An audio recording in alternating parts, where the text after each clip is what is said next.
ಮಾತರ್ಮೇ ಮಾತರಿಶ್ವನ್ನ ಪಿತರತುಲಗುರೋ ಭ್ರಾತರಿಷ್ಟಾಪ್ತಬಂಧೋ ಸ್ವಾಮಿನ್ ಸರ್ವಾಂತರಾತ್ಮನ್ನಜರಧರಯಿತರ್ಜನ್ಮ ಮೃತ್ಯಾಮಯಾನಾಂ ಗೋವಿಂದೇ ದೇಹಿ ಭಕ್ತಿಂ ಭವತಿ ಚ ಭಗವನ್ ಊರ್ಜಿತಾಂ ನಿರ್ನಿಮಿತ್ತಾಂ ನಿರ್ವ್ಯಾಜಾಂ ನಿಶ್ಚಲಾಂ ತದ್ಗುಣಗಣ ಬೃಹತೀಂ ಶಾಶ್ವತೀಮಾಶುದೇವ ನಾರಾಯಣಂ ನಮಸ್ಕೃತ್ಯ ನರಂ ಚೈವ ನರೋತ್ತಮಂ ದೇವೀಂ ಸರಸ್ವತೀಂ ವ್ಯಾಸಂ ತತೋ ಗ್ರಂಥಮುದೀರಯೇ ವಿಜಾನತಾಂ ಅವಿತ್ತಸ್ಯ ಮಧ್ವಸ್ಯ ಜಗತಿ ಗುರೋಃ ಪೂರ್ವಾಚಾರ್ಯಮಹಿಷ್ಠಾನಾಮಿಯಂ ಪ್ರಣತಿಮಾಲಿಕಾ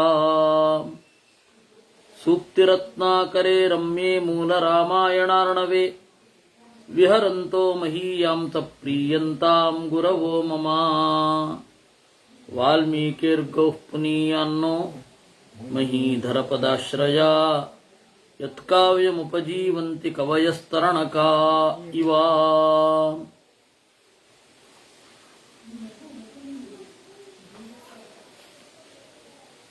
ನಾವು ಹೋದ ಬಾರಿ ಭಾನುವಾರ 40ನೇ ಸರ್ಗವನ್ನು ನೋಡಿದ್ವಿ.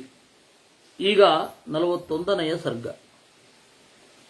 ವಿಸೃಜ್ಯ ಚ ಮಹಾಬಾಹು ಋಕ್ಷವಾನರ ರಾಕ್ಷಸಾನ್ ಭ್ರಾತೃಭಿಃ ಸಹಿತೋ ರಾಮಃ ಪ್ರಮುಮೋದ ಸುಖಂ ಸುಖೀ. ಶ್ರೀರಾಮ ಎಲ್ಲ ಬಂದಿರುವ ರಾಕ್ಷಸರು, ಕಪಿಗಳು, ಕರಡಿಗಳು ಅವರನ್ನ ಪ್ರೀತಿಯಿಂದ ನೋಡಿದನಂತೆ. ಪ್ರೀತಿಯಿಂದ ನೋಡಿ ಅವರನ್ನ ಬೀಳ್ಕೊಟ್ಟ. ಮಿದುವಾಗಿ ಹೇಳಿದ, ಏನಂತ,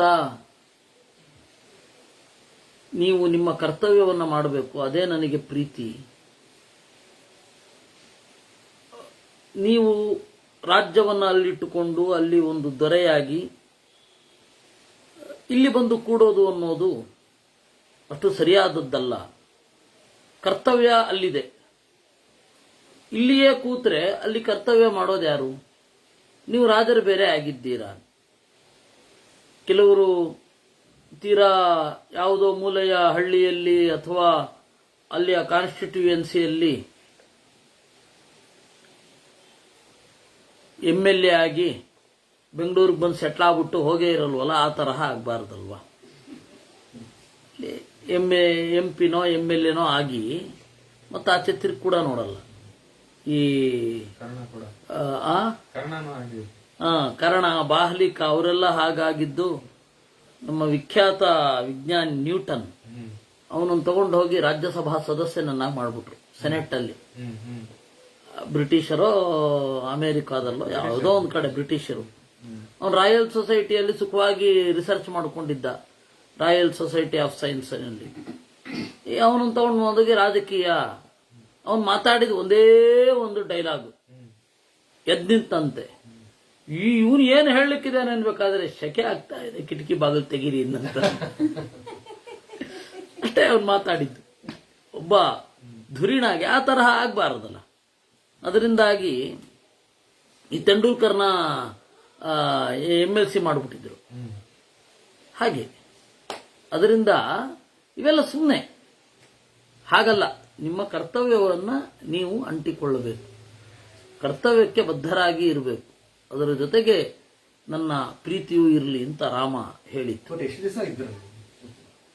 ಸುಮಾರು 1 ತಿಂಗಳು ಅಷ್ಟೇ ಕಳಿಸ್ಬೇಕು. ಅಷ್ಟು 1 ತಿಂಗಳು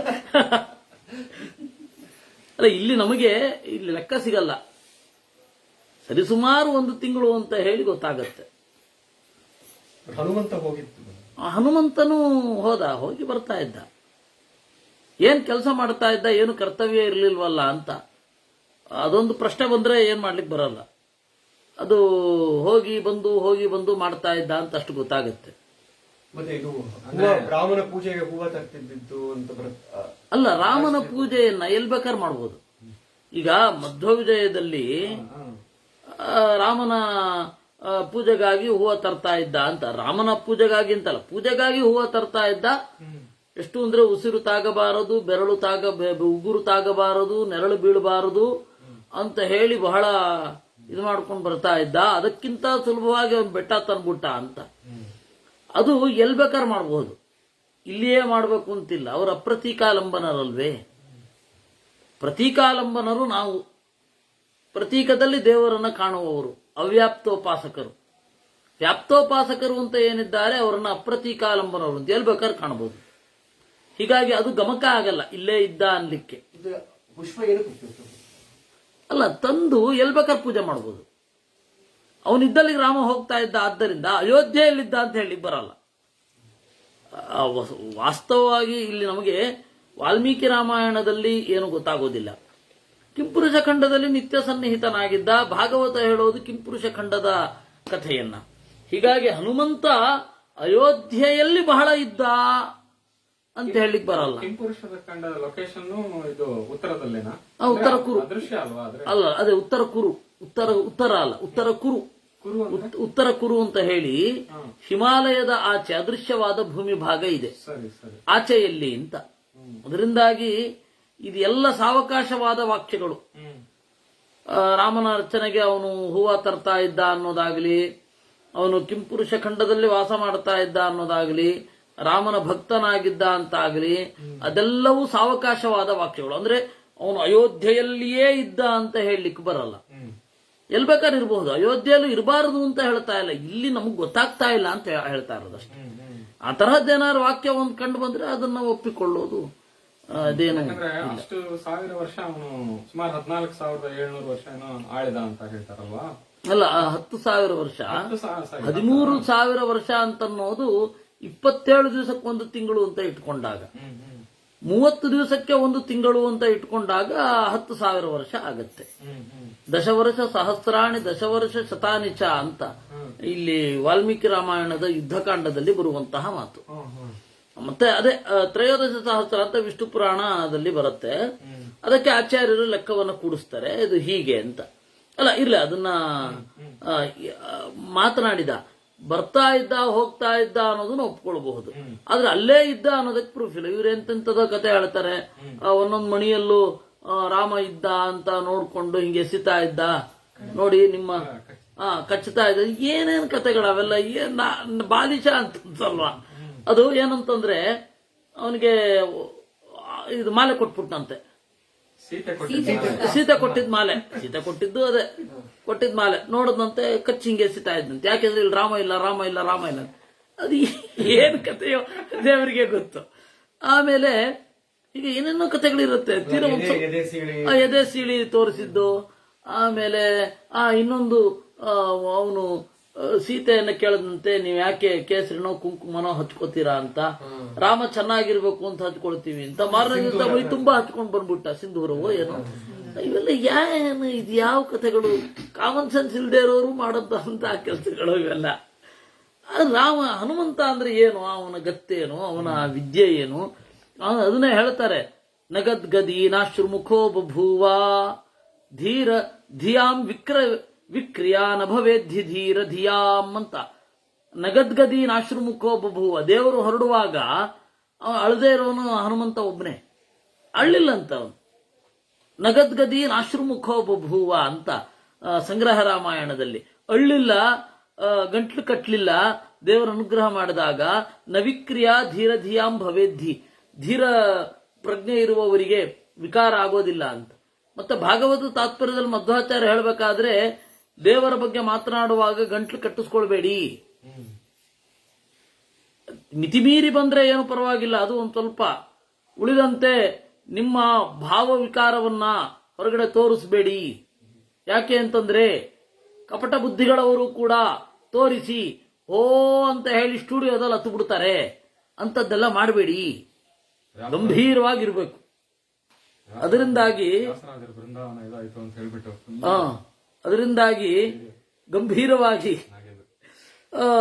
ಗಂಭೀರವಾಗಿರಿ ಅಂತ ಹೇಳ್ತಾರೆ.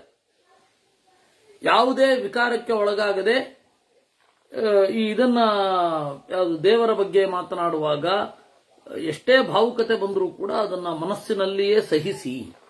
ಅದು ಭಾಗವತದಲ್ಲಿ ಯಾರಿಗೆ ಕಣ್ಣೀರು ಬರೋದಿಲ್ಲ ಅವನು ಭಕ್ತ ಅಲ್ಲ ಅಂತ ಒಂದು ಮಾತು ಬರುತ್ತೆ. ಇದು ಅರ್ಥವಾದ ದೇವರ ಬಗ್ಗೆ ಭಾವನೆ ಇರಬೇಕು ಅಂತ ಅಷ್ಟೇ ವಿನಃ, ಯಾಕೆಂದ್ರೆ ನಟರಿಗೂ ಕೂಡ ಕಪಟಿಗಳಿಗೂ ಕೂಡ ಬೇಗ ಕಣ್ಣೀರು ಬಂದ್ಬಿಡುತ್ತೆ. ಅದರಿಂದಾಗಿ ಅದು ತೀರ್ಮಾನ ಮಾಡ್ಲಿಕ್ಕೆ ಬರಲ್ಲ, ಅದು ಲಕ್ಷಣ ಅಲ್ಲ, ಉಪಲಕ್ಷಣವೇ ವಿನಃ ಲಕ್ಷಣ ಅಲ್ಲ ಅಂತ ಆಚಾರ್ಯರು ಭಾಗವತ ತಾತ್ಪರ್ಯದಲ್ಲಿ ಬರೀತಾರೆ. ಅದರಿಂದಾಗಿ ಈ ತರಹ ಅವನು ಮೈಯೆಲ್ಲ ಹಚ್ಕೊಂಡ್ ಬಂದ್ಬಿಡೋದು, ಆಮೇಲೆ ಅದನ್ನ ಕಚ್ಚಿ ನೋಡೋದು, ಹೃದಯ ತೆಗೆಯೋದು ಅವೆಲ್ಲ ಏನು ಮಾಡಲ್ಲ, ಗಂಭೀರವಾಗಿರುತ್ತಾನೆ. ನೀವು ತಿಳ್ಕೊಂಡ್ರಷ್ಟು ಬಿಟ್ರಷ್ಟು ಅವನು ಗೊತ್ತು. ಅಥಾಪರಾಹ್ನತಮಯೇ ಭ್ರಾತೃಭಿಸ್ಸಹರಾಗವಃ ಶುಶ್ರಾವ ಮಧುರಾಂ ವಾಣೀಂ ಅಂತರಿಕ್ಷಾನ್ ಮಹಾಪ್ರಭು. ಆಮೇಲೆ ಊಟ ಆದ್ಮೇಲೆ ಎಲ್ಲ ಅಣ್ಣ ತಮ್ಮಂದಿರ ಜೊತೆಗೆ ರಾಮಚಂದ್ರ ಒಡ್ಡೋಲಗದಲ್ಲಿ ಕುಳಿತು ಮಾತನಾಡ್ತಾ ಇದ್ದ. ಆಗ ಅಶರೀರವಾಣಿ ಆಯಿತು. ಒಡ್ಡೋಲಗ ಅಂದ್ರೆ ಸಭೆನ ಒಡ್ಡೋಲಗ ಅಂತ ಕರೀತಾರೆ. ಒಂದು ದೊಡ್ಡ ಇದರಲ್ಲಿ ಆಯಿತು. ಅಥಾಪರಾಹ್ನತಮಯೇ ಭ್ರಾತೃಭಿಸ್ಸಹರಾಘವಃ. ಆ ಮಧ್ಯಾಹ್ನ ಕೂತು ಮಾತನಾಡ್ತಾ ಇರುವಾಗ ಅಂತರಿಕ್ಷದಿಂದ ಒಂದು ಮಾತು. ಸೌಮ್ಯರಾಮ ನಿರೀಕ್ಷಸ್ವ ಸೌಮ್ಯೇನ ವದನೇನ ಮಾಂ ಕುಬೇರ ಭವನಾತ್ ಪ್ರಾಪ್ತೆ ವಿದ್ಧಿ ಮಾಂ ಪುಷ್ಪಕಂ ಪ್ರಭೋ. ರಾಮ, ನನ್ನನ್ನ ಸ್ವಾಗತಿಸು. ಕುಬೇರನ ಮನೆಯಿಂದ ಬಂದಿದ್ದೇನೆ. ನಾನು ಯಾರು ಗೊತ್ತಾ? ಪುಷ್ಪಕ. ಪುಷ್ಪಕ ವಿಮಾನದ ಅಧಿಷ್ಠಾತೃ ದೇವತೆ ಹೇಳಿತು. ತವ ಶಾತನಮಾಜ್ಞಾಯ ಗತೋಸ್ಮಿ ಭವನಂ ಪ್ರತಿ ಉಪಸ್ಥಾತುಂ ನರಶ್ರೇಷ್ಠ ಸಚ ಮಾಂ ಪ್ರತ್ಯಭಾಷತ. ನೀನು ಹೇಳಿ ಕಳುಹಿಸಿದೆ ಸ್ವಲ್ಪ ದಿವಸದ ಹಿಂದೆ, ಹೋಗು ನಿನ್ನ ಮೂಲ ಸ್ಥಾನಕ್ಕೆ, ಕುಬೇರನ ಸೇವೆ ಸಲ್ಲಿಸು ಎಂದೆ. ನಾನು ಅಲ್ಲಿಗೆ ಹೋದೆ. ಆಗ ಕುಬೇರ ಏನು ಹೇಳಿದ ಗೊತ್ತಾ? ನಿರ್ಜಿತಸ್ತ್ವಂ ನರೇಂದ್ರೇಣ ರಾಘವೇಣ ಮಹಾತ್ಮನ ನಿರ್ಜಿತ್ಯ ಯುಧಿ ದುರ್ಧರ್ಷಂ ರಾವಣಂ ರಾಕ್ಷಸೇಶ್ವರಂ. ನಿನ್ನನ್ನ ಗೆದ್ದಿರೋದು ರಾಮ. ಯಾಕೆ ಅಂದ್ರೆ ನನ್ನನ್ನ ಗೆದ್ದ ರಾವಣನನ್ನ ರಾಮ ಗೆದ್ದಿದ್ದಾನೆ, ಅಂದ್ರೆ ನನ್ನನ್ನು ಗೆದ್ದಂತೆಯೇ. ಪುಷ್ಪಕವನ್ನ ಗೆದ್ದಿದ್ದು ರಾಮ. ಆದ್ದರಿಂದಾಗಿ ಶ್ರೇಷ್ಠವಾದ ರತ್ನ ಅನ್ನೋದು ಬಲವುಳ್ಳವರ ಸ್ವತ್ತು. ಆದ್ದರಿಂದ ನೀನು ರತ್ನ ಅಂದ್ರೆ ಶ್ರೇಷ್ಠ ಅಂತ. ನೀನು ರತ್ನವಾದ್ದರಿಂದ, ವಾಹನಗಳಲ್ಲಿ ಮಿಗಿಲು ಆದ್ದರಿಂದ ಹೋಗು ಸೇವಿಸು ಅಂತ ನನಗೆ ಹೇಳಿದ ಕುಬೇರ. ಮಮಾಪಿ ಪರಮಾ ಪ್ರೀತಿ ಹತೆ ತಸ್ಮಿನ್ ದುರಾತ್ಮನಿ ರಾವಣೇ ತಗಣೇ ಚೈವ ಸಪುತ್ರೇತಃ ಬಾಂಧವೇ. ನನಗೂ ರಾವಣ ಸತ್ತದ್ದು ಬಹಳ ಸಂತೋಷ. ಅದರಿಂದ ಪರಮೋ ಹ್ಯೇಷ ಮೇ ಕಾಮಃ ಯತ್ತ್ವಂ ರಾಘವನಂದನಂ ವಹೇರ್ಲೋಕಸ್ಯ ಸಂಜಾನಂ ಗಚ್ಚಸ್ವ ವಿಗತಜ್ವರಃ. ಇಷ್ಟು ಹೇಳಿ ಕುಬೇರ ನುಡಿದ, ಓ ಪುಷ್ಪಕವೇ, ಹೊರಡು. ನೀನು ಹೊರಟು ಅಲ್ಲಿ ರಾಮನ ಸೇವೆ ಮಾಡು. ನಿನ್ನನ್ನು ಅವನು ಗೆದ್ದಿದ್ದಾನೆ. ವಹೇರ್ ಲೋಕಸ್ಯ ಸಂಜ್ಞಾನಂ, ಲೋಕವನ್ನೇ ನಡೆಸುವ ಅವನನ್ನ ನೀನು ಹೊರು ಅಂದ ಅವನು. ಆ ಶಾಸನವನ್ನು ಸ್ವೀಕರಿಸಿ ತ್ವತ್ಸಕಾಚ ಮನುಪ್ರಾಪ್ತ ನಿರ್ವಿಚಂಕ ಪ್ರತಿಚ್ಛಮಾಂ, ನಿನ್ನ ಬಳಿ ಬಂದಿದ್ದೇನೆ, ನನ್ನನ್ನು ಸ್ವೀಕರಿಸು. ಅದೃಶ್ಯ ಸರ್ವಭೂತಾನಾಂ ಸರ್ವೇಷಾಂ ಧನದಾಜ್ಞಯ ಚರಾಮ್ಯಹಂ ಪ್ರಭಾವೇಣ ತವಾಜ್ಞಾಂ ಪರಿಪಾಲಯನ್. ಅಂತಹ ನಾನು ಕುಬೇರನ ಅಣತಿಯಂತೆ ಇಲ್ಲಿ ಬಂದಿದ್ದೇನೆ, ನನ್ನನ್ನು ಸ್ವೀಕರಿಸು. ಏವ ಮುಕ್ತಸ್ತದಾ ರಾಮಃ ಪುಷ್ಪಕೇಣ ಮಹಾಬಲಃ ಉವಾಚ ಪುಷ್ಪಕಂ ದೃಷ್ಟ್ವಾ ವಿಮಾನಂ ಪುನರಾಗತಂ. ಮತ್ತೆ ಮರಳಿ ಬಂದ ಆ ವಿಮಾನವನ್ನು ನೋಡಿ ಪ್ರೀತಿಯಿಂದ ರಾಮ ನುಡಿದ, ಯದ್ಯೇವಂ ಸ್ವಾಗತಂ ತೇಸ್ತು ವಿಮಾನವರ ಪುಷ್ಪಕ ಆನುಕೂಲ್ಯಾಧನೇಶಸ್ಯ ವೃತ್ತದೋಷೋ ನನೋ ಭವೇತ್. ನಿನಗೆ ಸ್ವಾಗತ. ಸ್ವಾಗತ ಅಂದ್ರೆ ನೀನು ಬಂದದ್ದು ಒಳ್ಳೇದಾಯಿತು ಅಂತ. ಸು ಆಗತಂ, ನೀನು ಬಂದದ್ದು ಬಹಳ ಒಳ್ಳೇದಾಯಿತು. ಓ ಪುಷ್ಪಕನೇ, ಆನುಕೂಲ್ಯಾತ್ ಧನೇಶಸ್ಯ ವೃತ್ತದೋಷೋ ನನೋ ಭವೇತ್. ಕುಬೇರ ನನಗೆ ಅನುಗ್ರಹ ಮಾಡಿದ್ದಾನೆ ಎಂದ ಮಾತ್ರಕ್ಕೆ ಅವನ ಸೊತ್ತನ್ನು ಕಸಿದುಕೊಳ್ಳಬಹುದು ಅಂತ ಅರ್ಥ ಅಲ್ಲ.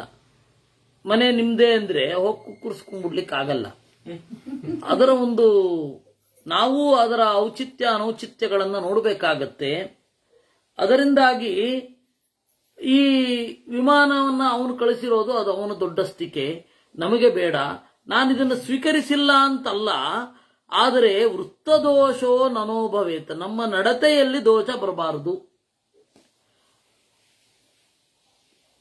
ಲಾಜೈಶ್ಚೈವ ತಥಾ ಪುಷ್ಪೈರ್ಧೂಪೈಶ್ಚೈವ ಸುಗಂಧಿಭಿಃ ಪೂಜಯಿತ್ವಾ ಮಹಾಬಾಹು ರಾಘವ ಪುಷ್ಪಕಂ ತದಾ. ಅರಳುಗಳನ್ನ ಇತ್ತು, ಹೂಗಳನ್ನ ಇತ್ತು, ಧೂಪಗಳನ್ನಿತ್ತು. ಗಮ್ಯತಾಮಿತಿ ಚೋವಾಚ ಆಗಚ್ಛತ್ವಂ ಸ್ಮರೇ ಯದಾ. ಈಗ ಹೊರಡುವಂಥವನಾಗೂ ನೆನಪಿಸಿಕೊಂಡಾಗ ಬಾ. ಸಿದ್ಧಾನಾಂ ಚ ಗತೌ ಸೌಮ್ಯ ಮಾ ವಿಚಾದೇನ ಯೋಜಯ. ಇನ್ನು ಎಲ್ಲಿಗೆ ಹೋಗಬೇಕಾದ್ರೂ ನಿನಗೆ ಖತಿ ಇರದಿರಲಿ. ರಾವಣ ಬರೀ ಕೆಟ್ಟ ಕೆಲಸಕ್ಕೆ ಒಯ್ತಾ ಇದ್ದ ಅಲ್ವಾ. ಇನ್ನು ಕುಬೇರ ಕೇವಲ ಲೋಕವಿಹಾರಕ್ಕೆ ಒಯ್ತಾನೆ, ಒಳಿತಿಗಾಗಿ ಒಯ್ತಾನೆ. ಅದರಿಂದಾಗಿ ಸಂಚಾರ ಮಾಡುವಾಗ ನಿನಗೆ ದುಃಖ ಇರೋದಿಲ್ಲ. ಪ್ರತಿಯಾತಶ್ಚ ಮೇತೆ ಮಾಭೂತ್ ಯಥೇಷ್ಟಂ ಗಚ್ಚತೋ ದಿಶಃ ಏವಮಸ್ತ್ವಿತಿ ರಾಮೇಣ ಪೂಜಯಿತ್ವಾ ವಿಸರ್ಜಿತಂ. ಪ್ರತಿಘಾತಶ್ಚ ತೇ ಮಾಭೂತ್. ಮೊದಲಾದ್ರೆ ಅಲ್ಲಿಗೆ ಹೋಗ್ಲಿಕ್ಕೆ ತೊಂದರೆ, ಇಲ್ಲಿಗೆ ಹೋಗ್ಲಿಕ್ಕೆ ತೊಂದರೆ. ರಾವಣ ಎಲ್ಲಿ ಎಲ್ಲ ಪೆಟ್ಟು ತಿಂದಿದ್ದ ಅಲ್ಲಿ ಪುಷ್ಪಕದ ಗತಿಯು ಪ್ರತಿಹತವಾಗಿತ್ತು. ಅಂದ್ರೆ ಅಲ್ಲಿಗೆ ಹೋಗ್ಲಿಕ್ಕೆ ಆಗ್ತಾ ಇರಲಿಲ್ಲ. ಇನ್ನು ಕುಬೇರನ ವಾಹನವಾದೆ ನೀನು, ಎಲ್ಲಿ ಬೇಕಾದರೂ ಸಂಚಾರ ಮಾಡುವಂತಹ ಯೋಗ್ಯತೆ, ಭಾಗ್ಯ, ಯೋಗ ನಿನಗೆ ಬರಲಿ. ಅಭಿಪ್ರೇತಾಂ ದಿಜಂ ತಸ್ಮಾತ್ ಪ್ರಾಯಾತ್ ತತ್ ಪುಷ್ಪಕಂ ತದಾ ಏವಮಂತರಹಿತೆ ತಸ್ಮಿನ್ ಪುಷ್ಪಕೆ ಸುಕೃತಾತ್ಮನಿ ಭರತ ಪ್ರಾಂಜಲಿರ್ವಾಕ್ಯಂ ಉವಾಚ ರಘುನಂದನಂ. ಅಭಿಪ್ರೇತಾಂ ದಿಶಂ ಪ್ರಾಯಾತ್. ಈ ರೀತಿ ರಾಮ ಬೀಳ್ಕೊಟ್ಟಾಗ ಅವನೇನು ಮಾಡಿದ? ಪುಷ್ಪಕದ ಅಭಿಮಾನಿ ಅವನಿಗೆ ಇಷ್ಟ ಬಂದ ಕಡೆ ಸಾಗಿದ. ಈ ರೀತಿ ಪುಷ್ಪಕ ಕಣ್ಮರೆಯಾಯಿತು. ಭರತ ಪ್ರಾಂಜಲಿರ್ವಾಕ್ಯಂ. ಭರತ ಕೈ ಮುಗಿದು ಕೇಳಿದ. ವಿಬುಧಾತ್ಮನಿ ದೃಶ್ಯಂತೆ ತ್ವಯಿ ವೀರ ಪ್ರಶಾಸತಿ ಅಮಾನುಷಾಣಿ ಸತ್ವಾನಿ ವ್ಯಾಹೃತಾನಿ ಮುಹುರ್ಮುಹು. ಭರತ ಕೈ ಮುಗಿದು ನುಡಿದನಂತೆ, ಅಣ್ಣ, ನೀನ್ ಬಂದಾಗಿನಿಂದ ಅಯೋಧ್ಯೆಯ ತುಂಬ ಅಮಾನುಷವಾದ ಮಾತುಗಳೇ ಕೇಳಿ ಬರ್ತಾ ಇದೆ. ಗಂಧರ್ವರು ಮಾತನಾಡೋದು ಕೇಳಿಸ್ತಾ ಇದೆ. ಅಮಾನುಷವಾದ ಮಾತುಗಳು ಅಂದ್ರೇನು?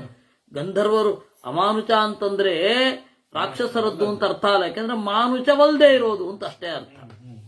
ಅದರಿಂದಾಗಿ ಅಮಾನುಷಾಣಿ ಸತ್ವಾನಿ ವ್ಯಾಹೃತಾನಿ ಮುಹುರ್ಮುಹು. ಅಮಾನುಷವಾದ, ಮನುಷ್ಯರಿಗೆ ಮಿಗಿಲಾದ ಯಕ್ಷ, ಗಂಧರ್ವ ಇವರೆಲ್ಲರೂ ಕೂಡ ಬರೋದು, ಮಾತನಾಡೋದು, ನಡೆಯೋದು ಇವೆಲ್ಲ ಕೇಳಿಸ್ತಾ ಇದೆ. ಅನಾಮಯಶ್ಚ ಮರ್ತ್ಯಾನಾಂ ಸಾಗ್ರೋ ಮಾತೋ ಗತೋ ಹ್ಯಯಂ. ಈಗ 1.5 ತಿಂಗಳಾಯ್ತು ಅಂತಂದ. ಗೊತ್ತಾಯ್ತಾ? ನಾನು ಯಾಕೆ 1 ತಿಂಗಳು ಅಂತ ಕನ್ಕ್ಲೂಷನ್ ಬಂದಿದ್ದು ಅಂತಂದ್ರೆ ಇಲ್ಲುಂಟು. 1 ತಿಂಗಳಾಯ್ತು. ನೀನು ಬಂದಾಗಿನಿಂದ ನಮ್ಮ ಉತ್ಸವ ಇಳಿತಾ ಇಲ್ಲ, ಅಮಾನುಷ ಭೂತಗಳ ಪ್ರವೇಶ ಇಳಿತಾ ಇಲ್ಲ. ಹರ್ಷಶ್ಚಾಭ್ಯಧಿಕೋ ರಾಜನ್ ಜನಸ್ಯ ಪುರವಾಸಿನಃ ಕಾಲೇ ವರ್ಷತಿ ಪರ್ಜನ್ಯಃ ಪಾತಯನ್ನಮೃತಂ ಪಯಃ ವಾತಾಶ್ಚಾಪಿ ಪ್ರವಾಂತ್ಯೇತೆ ಸ್ಪರ್ಶಯುಕ್ತ ಸುಖಾಶಿವಾ. ನೀನು ಬಂದೆ, ಮಳೆ ಬರುತ್ತೆ ಅನ್ನುವ ಹಾಗೆ ತಂಗಾಳಿ ಬೀಸ್ತಾ ಇದೆ. ಮಳೆ ಖಂಡಿತ ಬರುತ್ತೆ. ಈದೃಚೋ ನಶ್ಚಿರಂ ರಾಜ ಭವೇದಿತಿ ನರೇಶ್ವರ. ಈ ಥರದವರು ಒಬ್ರು ಇರಬೇಕು ಅಂತ ಹೇಳಿ ಎಲ್ಲ ಪ್ರಜೆಗಳ ಬಯಕೆ. ನಮಗೆ ಅವರು ರಾಜರಾಗಬೇಕು, ಇವರು ರಾಜರಾಗಬೇಕು ಅನ್ನೋದಕ್ಕಿಂತ ಯಾರು ರಾಜರಾದರೆ ನಮಗೆ ಹಿತವಾಗತ್ತೆ ಅವರಾಗಬೇಕು. ಅದರಿಂದ ಪೌರರು, ಜಾನಪದರು ಎಲ್ಲ ಹೇಳ್ತಾ ಇದ್ದಾರೆ, ಕಥಯಂತಿ ಪುರೇ ರಾಜನ್ ಪೌರಜಾನಪದಾಸ್ತದಾ. ಪೌರಾಹ ಅಂತಂದ್ರೆ ಪುರ ಅಂದ್ರೆ ರಾಜಧಾನಿ, ರಾಜ ಇರುವ ಜಾಗ. ಜನಪದ ಅಂತಂದ್ರೆ ಹಳ್ಳಿ. ಹಳ್ಳಿಗರು ಪಟ್ಟಣದವರು ಇಬ್ಬರೂ ಕೂಡ ಇದನ್ನೇ ಹೇಳ್ತಾ ಇದ್ದಾರೆ, ಈ ತರಹದ ರಾಜ ಆಗಬೇಕು ಅಂತ. ಈ ತರಹ ಹೇಳಿದಾಗ ಶ್ರುತ್ವಾ ರಾಮೋ ಮುದಾಯುಕ್ತೋ ಬಭೂವ ನೃಪಸತ್ತಮಃ. ಇದನ್ನ ಕೇಳಿ ಸಂತೋಷ ಹೊಂದಿದ ಅನ್ನುವಲ್ಲಿಗೆ 41ನೇ ಸರ್ಗ. ಸವಿಸೃಜ್ಯ ತಥೋ ರಾಮಃ. ಆಮೇಲೆ ಅಶೋಕವನಕ್ಕೆ ತೆರಳಿದ. ಅಶೋಕವನ ಎಲ್ಲ ಇವರಲ್ಲಿ ರಾಜರಲ್ಲಿ ಇದ್ದವನ. ಚಂದನಾಗ ರುಚೂತೈಶ್ಚ, ಗಂಧದ ಮರ, ಆಮೇಲೆ ಮಾವು, ತುಂಗಕಾಲೇಯ ಕೈರಪಿ, ಎತ್ತರವಾದ ಹೊಂಗೆ ಮರ, ದೇವದಾರು ವನೈಶ್ಚಾಪಿ ಸಮಂತಾದುಪಶೋಭಿತಂ, ದೇವದಾರು ಮರ, ಚಂಪಕ ಅಂತ ಹೇಳಿದರೆ ಸಂಪಿಗೆ, ಪುನ್ನಾಗ ಅಂದ್ರೆ ಸುರಗಿ, ಮಧುಕ, ಪನಸ ಅಂತ ಹೇಳಿದ್ರೆ ಹಲಸು, ಪಾರಿಜಾತ ಮೊದಲಾದ ಮರಗಳಿಂದ, ಲೋಧ್ರ ಮರ, ನೀಪ ಅಂತ ಒಂದು ದಪ್ಪ ಮರ, ಅರ್ಜುನ ಅಂದ್ರೆ ಮತ್ತಿ ಮರ, ಸಪ್ತಪರ್ಣ ಅಂದ್ರೆ 7 ಪಾಲೆ ಅಂತ ಒಂದು ಮರ ಇದೆ ಅದು, ಮಂದಾರ, ಕದಲಿ, ಬಾಳೆ, ಮತ್ತೆ ಬೇರೆ ಬೇರೆ ತರಹದ ಪೊದರು, ಬಳ್ಳಿ ಇವುಗಳಿಂದ ಕೂಡಿದೆ. ಪ್ರಿಯಂಗು ಕದಂಬೈಶ್ಚ ತಥಾ ಚ ಬಕುಲೈರಪಿ ಜಂಬೂಬಿರ್ದಾಡಿಮೈಶ್ಚೈವ ಕೋವಿದಾರೈಶ್ಚ ಶೋಭಿತಂ. ಕಂಚುವಾಳದ ಮರ, ಜಂಬೂ ಅಂತಂದ್ರೆ ನೇರಳೆ, ದಾಡಿಮ ಅಂತಂದ್ರೆ ದಾಳಿಂಬೆ, ಬಕುಲ ಪುಷ್ಪ, ತಾಳೆ ಮರ ಎಲ್ಲ ಇದೆ. ಸರ್ವದಾ ಕುಸುಮೈರಮ್ಯೆ ಫಲವದ್ಭಿರ್ಮನೋರಮೈ ದಿವ್ಯಗಂಧ ರಸೋಪೇತೈ ತರುಣಾಂಕುರ ಪಲ್ಲವೈ ತಥೈವ ತರುಭಿರ್ದಿವ್ಯೈ ಶಿಲ್ಪಿಭಿಃ ಪರಿಕಲ್ಪಿತೈ ಚಾರು ಪಲ್ಲವ ಪುಷ್ಪಾಢ್ಯೈ ಮತ್ತ ಭ್ರಮರ ಸಂಕುಲೈ. ಆ ಹೂವು ಎಷ್ಟು ಫ್ರೆಶ್ ಆಗಿರ್ತಿತ್ತು ಅಂದ್ರೆ ದುಂಬಿಗಳೆಲ್ಲ ಆಗಲೂ ಸುತ್ತಲೇ ಇರ್ತಿತ್ತು. ಕೋಗಿಲೆ, ಬೇರೆ ಬೇರೆ ತರಹದ ಪಕ್ಷಿಗಳು ಎಲ್ಲವೂ ಇರ್ತಿದ್ವು ಅಲ್ಲಿ. ದೀರ್ಘಿಕಾ ವಿವಿಧಾಕಾರ ಪೂರ್ಣ ಪರಮವಾರಿಣ. ದೀರ್ಘಿಕಾ ಅಂತಂದ್ರೆ ನದಿ ಅಂತ ಒಂದರ್ಥ. ದೀರ್ಘಿಕಾ ಅಂದ್ರೆ ನದಿ ವೈ ದೀರ್ಘಿಕಾ ಪ್ರೋಕ್ತಾಹ ಅಂತ. ದೊಡ್ಡ ಇಳಿಬಾವಿಯನ್ನು ದೀರ್ಘಿಕಾ ಅಂತ ಕರೀತಾರೆ. ಒಟ್ಟು ನೀರಿನ ಸೆಲೆ, ಕೆರೆ ಇತ್ಯಾದಿಗಳಿಂದ ಕೂಡಿತ್ತು. ಮಾಣಿಕ್ಯ ಕೃತ ಸೋಪಾನಾಹ, ವಜ್ರದಿಂದ ಮಾಡಿದ, ವಜ್ರವನ್ನು ಹುದುಗಿಸಿದ ಮೆಟ್ಟಿಲುಗಳು. ಸ್ಫಾಟಿಕಾಂತರ ಕುಟ್ಟಿಮಾಹ, ಟ್ರಾನ್ಸ್ಪೇರೆಂಟ್ ವಾಲ್ಸ್ ಅವುಗಳು. ಫುಲ್ಲ ಪದ್ಮೋತ್ಪಲವನಾಹ ಚಕ್ರವಾಕೋಪಶೋಭಿತಾಹ, ಅರಳಿದ ತಾವರೆಯ ಕೊಳಗಳು. ಚಕ್ರವಾಕ ಪಕ್ಷಿಗಳಿಂದ ಕೂಡಿದೆ. ಆಮೇಲೆ ಗಿಳಿ, ಹಂಸ, ನೀರ್ಕಾಗೆ ಮೊದಲಾದವುಗಳಿಂದಲೂ.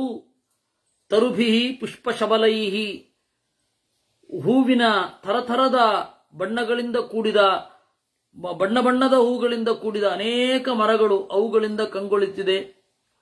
ಒಳ್ಳೆಯ ಹುಲ್ಲು, ಪುಷ್ಪಿತ ದ್ರುಮಕಾನನಂ, ಹೂ ತಳೆದ ಮರಗಳು.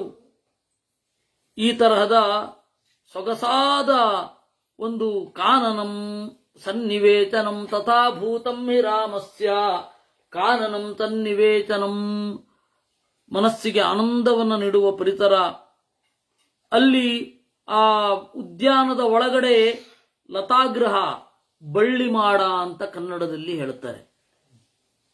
ಬಳ್ಳಿಮಾಡ, ಲತಾಗೃಹ ಅಂತ ಕನ್ನಡದಲ್ಲಿ, ಸಂಸ್ಕೃತದಲ್ಲಿ ಹೇಳುತ್ತಾರೆ. ಆ ತರಹ ಒಳ್ಳೊಳ್ಳೆ ಬಹುವಾಸನ ಗೃಹೋಪೇತಾಂ, ಅಲ್ಲಿ ಅನೇಕ ಆಸನಗಳು ಇರ್ತವೆ. ಇವಾಗ ಪಾರ್ಕ್ಗಳಲ್ಲೆಲ್ಲ ಇರ್ತಾವಲ್ಲ, ಹಾಗೆ ಅದು ಅತ್ಯಂತ ಪ್ರಾಚೀನ, ಅದು ಹಾಗೆ ಇರ್ತಿದ್ವು.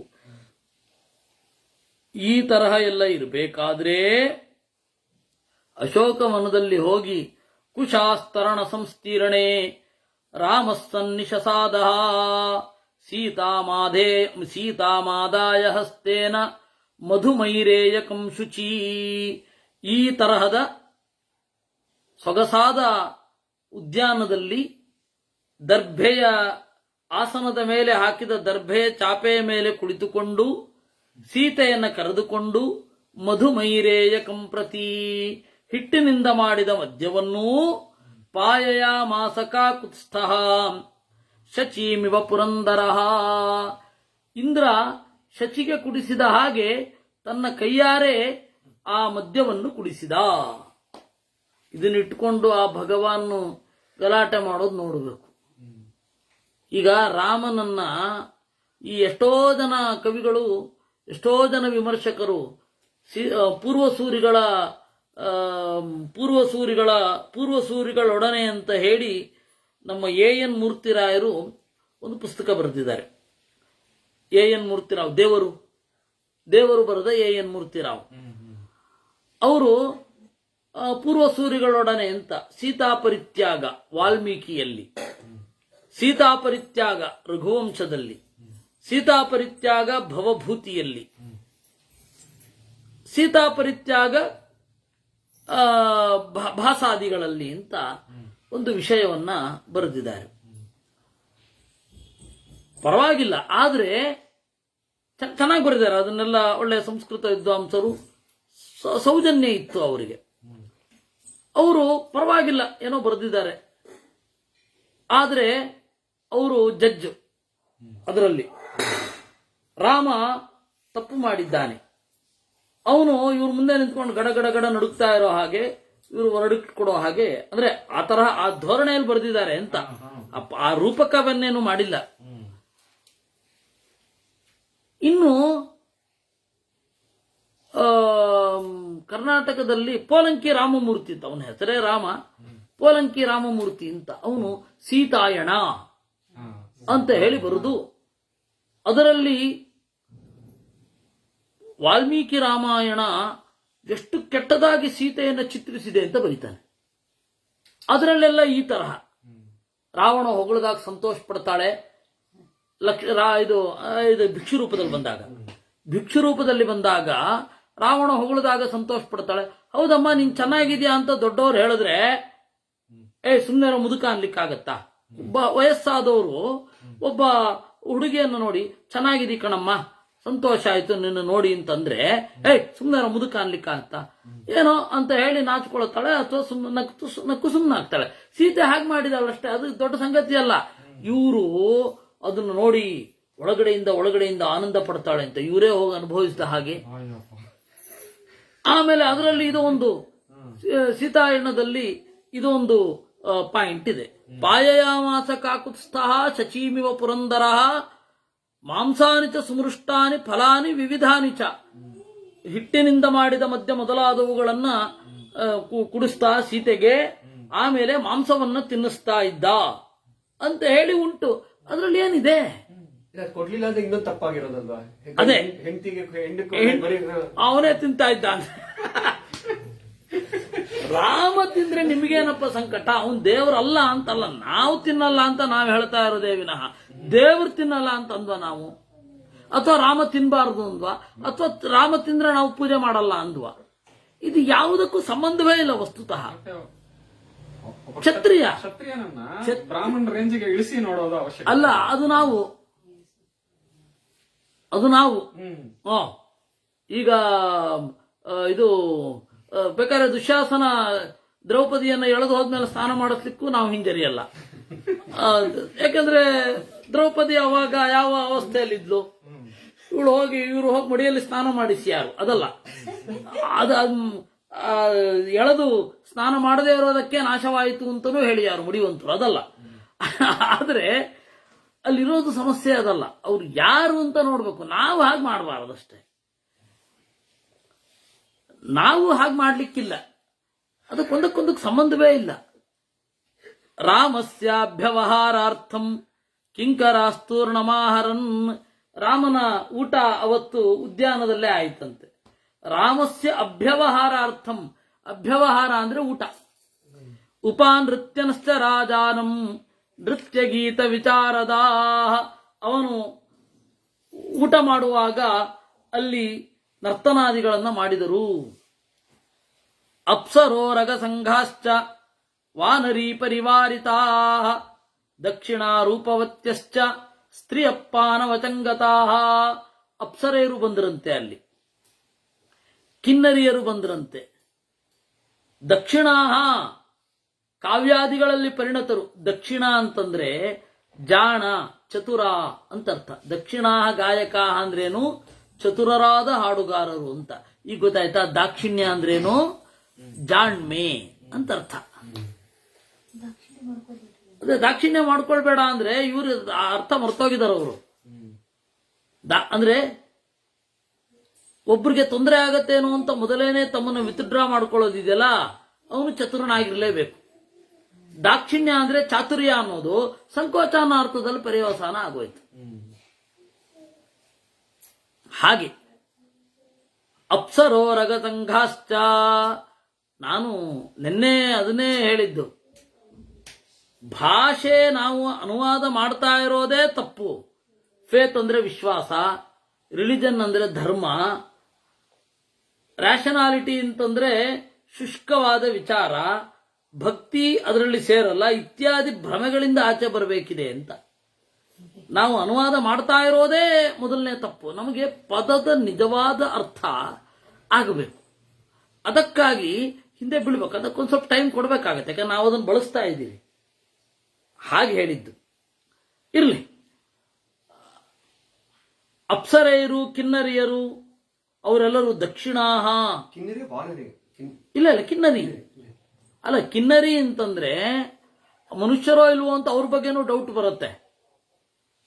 ವಾನರ ಅಂತಂದ್ರು ಅದೇ ಮನುಷ್ಯರ ತರ, ಮೋಸ್ಟ್ಲಿ ಮನುಷ್ಯರು ಇರಬೇಕು ಅಂತ ಅನ್ಸತ್ತೆ ಅವ್ರನ್ನ ನೋಡಿದ್ರೆ.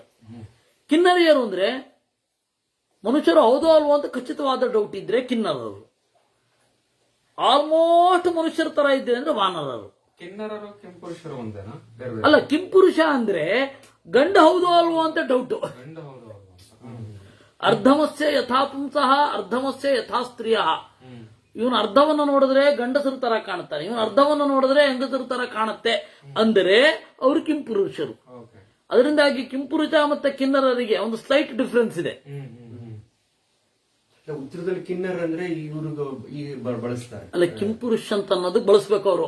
ವಸ್ತುತಃ ಹಂಗ್ ಬಳಸೋದೇ ಆದ್ರೆ ಉತ್ತರದವರು ಏನಂತ ಬಳಸ್ಬೇಕು ಅಂದ್ರೆ ಕಿಂಪುರುಷ ಅಂತ ಬಳಸ್ಬೇಕೇ ವಿನಃ ಕಿನ್ನರ್ ಅಂತ ಬಳಸಬಾರದು. ಮನುಷ್ಯರೋ ಪ್ರಾಣಿನೋ ಅಂತ ಡೌಟ್ ಬಂದ್ರೆ ಕಿನ್ನರ. ಆಲ್ಮೋಸ್ಟ್ ಮನುಷ್ಯರ ತರ ಇರೋ ಪ್ರಾಣಿ ಅಂದ್ರೆ ವಾನರ. ಗಂಡೋ ಹೆಣ್ಣೋ ಅಂತ ಡೌಟ್ ಬಂದ್ರೆ ಕಿಂಪುರುಷ. ಮನೋಭಿರಾಮಾರಾಮಾಸ್ತಾಹ ರಾಮೋ ರಮಯತಾಂವರಃ. ಈ ಅವರೆಲ್ಲ ಬಂದು ಸ್ತ್ರೀಯ ಪಾನವತಂಗತಾಹ, ಅವರು ಕುಡಿದು ಡ್ಯಾನ್ಸ್ ಮಾಡಿದ್ರು ಅಂತ ಉಂಟು. ಅಲ್ಲ, ಕುಣಿದ್ರು, ಕುಪ್ಪಳಿಸ್ಲಿಲ್ಲ. ಯಾಕೆಂದ್ರೆ ಶಾಸ್ತ್ರೀಯವಾದ ನರ್ತನ ಇತ್ತು. ಆದ್ದರಿಂದ ಉಪಾನೃತ್ಯಂತ ಕಾಕುತ್ಸ್ಥಂ ನೃತ್ಯ ಗೀತ ವಿಚಾರದ ರಮಯಾ ಮಾತ ಧರ್ಮಾತ್ಮ ನಿತ್ಯಂ ಪರಮಭೂಚಿತಾ ಸತಯಾ ಸೀತಯಾ ತಾರ್ಧಮಾಸೀನೋ ವಿರರಾಜ. ಹೀಗೆ ಧರ್ಮಾತ್ಮನಾದ ಶ್ರೀರಾಮ ಒಳ್ಳೆ ಭೂಷಣಗಳಿಂದ ಕೂಡಿಕೊಂಡು ಸಂತೋಷ ಪಟ್ಟ. ರಾಮ ಸಂತೋಷ ಪಡಬಾರದೆ? ಇವ್ರ ಪ್ರಕಾರ ಮಹಾತ್ಮರು ಅಂದ್ರೆ ಏನು ಮಾಡಬಾರದು. ಆದ್ರೆ ಇವರೇ ಏನು ಸ್ಟ್ಯಾಂಡರ್ಡ್ ಸೆಟ್ ಮಾಡಿದ್ದಾರೆ ಲೆಫ್ಟಿಸ್ಟ್ಗಳು. ನೋಡಿ, ಇದನ್ನ ಮಾಡ್ದ ಅಂತ ಹೇಳುವರ ಇದು ಕುಡಿಯೋದು ಸೋಷಿಯಲ್ ಸ್ಟೇಟಸ್ ಅಂತ ಮಾಡಿದ್ದೆ ಅವರು. ನಾವು ಮಾಡಬಹುದು, ನಾವು ಯಾರನ್ನ ಹೇಳ್ತೇವೋ ಅವನ್ ಮಾಡಬಾರ್ದು ಅಂತ ಇವ್ರ ನಿಲುವು. ನಾವು ಅವ್ರಿಗಿಂತ ನಾವೇ ಎಷ್ಟೋ ಪರವಾಗಿಲ್ಲ, ಅವನು ಮಾಡಬಹುದು, ನಾವು ಮಾಡಬಾರ್ದು. ನಾವು ಮಾಡ್ತೀವಿ, ಅವನ್ ಮಾಡಬಾರ್ದು ಅಂತ ಅವರು. ಯಾರು ಬೇಕು? ಅರುಂಧತ್ಯಾಯ್ವಾತೀನೋ ವಸಿಷ್ಠೈವ ತೇಜತ. ಅರುಂಧತಿಯ ಜೊತೆಗೂಡಿದ ವಸಿಷ್ಠರಂತೆ ಇದ್ದ. ಈ ರೀತಿ ಚೆನ್ನಾಗಿ ರಾಮ ಸೀತೆಯರು ಕಂಗೊಳಿಸಿದರು. ರಮಯಾ ಮಾತ ವೈದೇಹೀಂ ಅಹನ್ಯಹ ನಿದೇವವತ್. ದೇವತೆಗಳಂತೆ ವಿಹಾರ ಮಾಡ್ತಾ ಇದ್ರು. ತಥಾ ತಯೋರ್ವಿಹರತೋ ಸೀತಾ ರಾಘವಯೋಶ್ಚರಂ ಅತ್ಯಕ್ರಾಮಚ್ಚುಭಕ್ಕಾಲೋ ಶೈಶಿರೋ ಭೋಗತಃ ಸದಾ. ಈ ರೀತಿ ಚಳಿಗಾಲ ಕಳೆಯಿತು. ಇಲ್ಲಿ ಪಂಡಿತಾಚಾರ್ಯರು 6 ಋತುಗಳ ಒಂದು ವರ್ಣನೆಯನ್ನ ಮಾಡಿದ್ದಾರೆ. ಯಾವ ರೀತಿ ರಾಮ ಮತ್ತು ಸೀತೆಯರ ಭೋಗ ಆಯಿತು ಅಂತ. ಆ ಭೋಗ ಅನ್ನೋದು ಧರ್ಮವನ್ನ ಮೀರಿ ಇರಲಿಲ್ಲ, ಅದನ್ನು ನೆನ್ಪಿಟ್ಕೊಡಿ. ರಾಮನ ದಿನಚರಿಯನ್ನ ಹೇಳ್ತಾರೆ. ಪೂರ್ವಾಹ್ನೇ ಧರ್ಮ ಕಾರ್ಯಾಣಿ, ನೋಡಿ, ಪೂರ್ವಾಹ್ನೇ ಧರ್ಮ ಕಾರ್ಯಾಣಿ ಕೃತ್ವಾ ಧರ್ಮೇಣ ಧರ್ಮವಿತ್ ಶೇಷಂ ದಿವಸ ಭಾಗಾರ್ಧಂ ಅಂತಃಪುರಗತೋ ಭವತ್. ಅರ್ಧ ದಿವಸ ಬೆಳಗ್ಗೆ ಎದ್ದು ಎಲ್ಲ ಧರ್ಮ ಕಾರ್ಯಾದಿಗಳನ್ನು ಪೂರೈಸಿ, ರಾಜ್ಯಭಾರ ಮಾಡಿ, ಪ್ರಜೆಗಳ ಸಮಸ್ಯೆಗಳನ್ನೆಲ್ಲ ಪರಿಹಾರ ಮಾಡಿ, ಆಮೇಲೆ ಸಂಜೆ ಅವರು ಸಂತೋಷ ಪಟ್ಟರು. ಸಂತೋಷ ಪಡ್ಲಿಕ್ಕೆ ಒಂದು ಕಾಲವೇ ಬೇಡವೆ? ಪಟ್ರು. ಸೀತಾಪಿ ದೇವ ಕಾರ್ಯಾಣಿ ಕೃತ್ವಾ ಪೌರಾಣಿಕಾನಿ ಚ ಶ್ವಶ್ರೂಣಾಂ ಅಕರೋತ್ ಪೂಜಾಂ ಸರ್ವಾಸಾಂ ಅವಿಶೇಷತಃ. ಸೀತೆಯೂ ಕೂಡ ಬೆಳಗ್ಗಿನ ದೇವ ಕಾರ್ಯಗಳನ್ನು ಮುಗಿಸಿ, ಜಪ ಇತ್ಯಾದಿಗಳನ್ನು ಮುಗಿಸಿ, ಶ್ವಶ್ರೂಣಾಂ ಅಕರೋತ್ ಪೂಜಾ, ಅತ್ತೆಯಂದಿರ ಸೇವೆಯನ್ನ ಮಾಡಿದಳು. ಅತ್ತೆಯಂದಿರ ಸೇವೆ 3 ಜನ ಇದ್ರು. ಸರ್ವಾಸಾಂ ಅವಿಶೇಷತಃ, ಒಂದು ಚೂರು ಮನಸ್ಸಲ್ಲಿ ತಂದುಕೊಳ್ಳಿಲ್ಲ. ನಾನು ಹೋಗಿ ರಾವಣನಿಂದ ಸಂಕಟ ಪಟ್ಟಿದ್ದೆ ಇವಳಿಂದ ಅಂತ ಕೈಕೇಯಿಯಲ್ಲಿ ತಾತ್ಸಾರವನ್ನು ತೋರದೆ ಮಾಡಿದಳು. ಅಭ್ಯಗಚ್ಚತ್ತತೋ ರಾಮಂ ವಿಚಿತ್ರಾಭರಣಾಂಬರ ತ್ರಿವಿಷ್ಟಪೇತಹಸ್ರಾಕ್ಷಂ ಉಪವಿಷ್ಟಂ ಯಥಾ ಶಶಿ. ಆಮೇಲೆ ರಾತ್ರಿ ಆಗ್ತಿದ್ದ ಹಾಗೆ ಗಂಡ ಹೆಂಡತಿ ಒಟ್ಟಿಗೆ ಸೇರ್ತಾ ಇದ್ರು. ಸಂತೋಷಪಟ್ಟಂತೆ ಶ್ರೀರಾಮ ಅಬ್ರವೀಚ್ಚ ವರಾರೋಹಾಂ ಸೀತಾಂ ಸುರಸುತೋಪಮಂ ಅಪತ್ಯ ಲಾಭೋ ವೈದೇಹಿ ತ್ವಯ್ಯಯಂ ಸಮುಪಸ್ಥಿತಃ ಕಿಮಿಚ್ಛಸಿ ವರಾರೋಹೇ ಕಾಮ ಕಿಂ ಕ್ರಿಯತಾಂ ತವಾಂ. ಒಂದು ಸರ್ತಿ ನೋಡಿದ, ಬಹಳ ಕಾಲ ಆದ್ಮೇಲೆ, ಸುಮಾರು 9,000 ವರ್ಷ ಆಗಿದೆ, ಇನ್ನು 1,000 ವರ್ಷ ಬಾಕಿ ಇದೆ. ಅಂತಹ ಸಂದರ್ಭದಲ್ಲಿ ಅವನು ನೋಡಿದ, ನಾವು ಮಕ್ಕಳನ್ನ ಪಡಿಬೇಕು ಅಂತ ತೀರ್ಮಾನ ಮಾಡಿದ. ಮಕ್ಕಳನ್ನ ಪಡಿಬೇಕು ಅಂತ ತೀರ್ಮಾನ ಮಾಡಿದವ ಅದಕ್ಕೆ ಸಂಕಲ್ಪದಂತೆ ಮುಂದುವರಿದ. ಅಪತ್ಯ ಲಾಭೋ ವೈದೇಹಿ ತ್ವಯ್ಯಯಂ ತಮುಪಸ್ಥಿತಃ. ಇನ್ನೊಂದು ಸ್ವಲ್ಪ ದಿವಸ ಬಿಟ್ಟು ಗರ್ಭಿಣಿಯಾದ್ಲು. ಗರ್ಭಿಣಿಯಾದ ಮೇಲೆ ಅವನು ಕೇಳಿದ, ಸೀತೆ ಹೋದ ಮೇಲೆ 800 ವರ್ಷಗಳ ಕಾಲ, 700 ವರ್ಷಗಳ ಕಾಲ ಸೀತೆ ಭೂಮಿಚ್ಛಲದಿಂದ ಶಪಥಚ್ಛಲೇನ ಭೂಮಿಯಲ್ಲಿ ಕಣ್ಮರೆಯಾದ್ಲು, ಶಪಥದ ನೆಪದಿಂದ. ಆಮೇಲೆ ಭೂಮಿ ಪ್ರವೇಶಾದುರ್ಧ್ವಂಸ ರೇಮೆ 700 ಸಮಾಹ ಅಂತ.